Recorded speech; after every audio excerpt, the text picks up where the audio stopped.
I'd like to tell you a little story which I first encountered in the movie Fiddler on the Roof, which I've seen 6 times.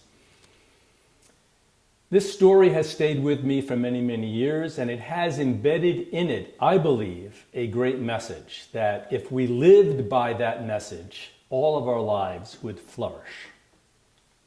So in the story, the town milkman, Tevyev, who's also the town wise man, is walking through the center of town, the town square, and he comes across 2 men having a loud argument.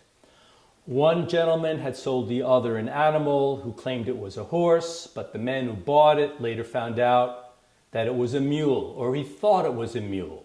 So they're arguing, mule, horse, and they see Tevyev, and they flag him down. They say, Tevyev, please stop, listen, we have a bone of contention. We are not aligned. We need some advice and some counsel.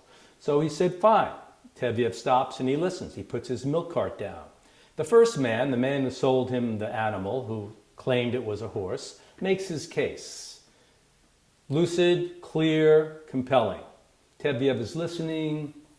He strokes his beard, and after the man completes his story, completes his case, Tevyev looks at him and says, "You're right."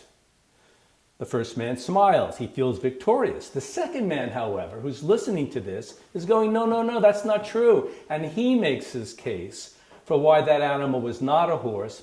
In fact, it was a mule, and he has proof, and he makes his case. Tevyev listens, he looks, he strokes his beard. After the second man makes his case for why it was a mule, Tevyev looks at him, smiles, strokes his beard again, and says, "You're right." A third man who's observing all of this, a friend of the 2, is totally perplexed, and he turns to Tevyev and says, Tevyev, how can he, the first man, be right, and he, the second man, be right? They both have totally different stories. Tevyev looks at him, pauses, strokes his beard again, smiles, turns to the third man and goes, "You're right," and then starts dancing. Wow. What is that story about?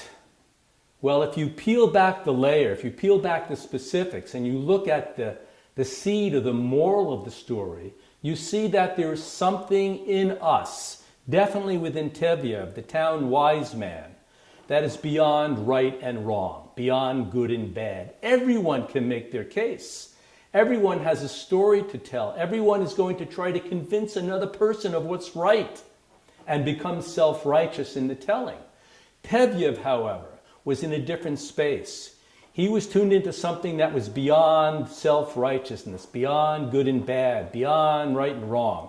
And the expression of it, after he listened to both sides of the story, and even the third person questioning how either and both of them could both be right, he then breaks into a wild, ecstatic dance. That's the power of story, because that message, that there's something beyond good and bad, if I just tell you that, like didactically say to you, okay, ladies and gentlemen, there's something beyond right and wrong and good and bad, it becomes a kind of a bumper sticker or a slogan or a screensaver. It doesn't mean anything. Blah, blah, blah. But when I give that message in the form of a story of Tevyev, the milkman, in the town square, listening to the first man claim it was a horse, the second man say it was a mule, the third man going, how can he be right and he be right?